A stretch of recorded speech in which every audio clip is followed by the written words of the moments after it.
Hi, I'm Kanandi. I'm here to tell you a story. This is a story about a small boy, Dev. Let's listen to the story and see what Dev is up to. The title of the story is Dev's Mango Tree.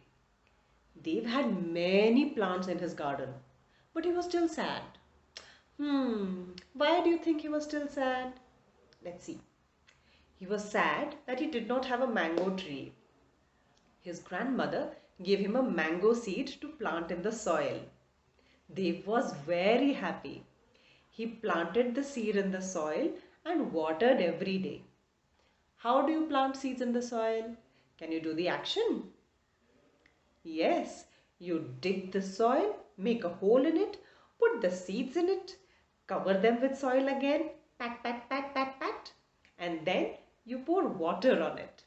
So Dev also did the same thing.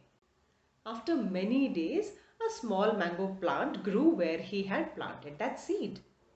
Years later, a strong and big mango tree grew in Dev's garden.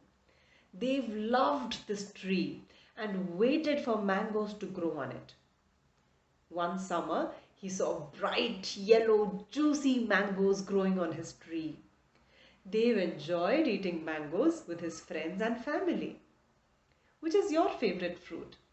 Do you also share them with your family and with your friends? Do let us know. I had fun telling you this story. I hope you enjoyed listening to it. Thank you for watching. Bye.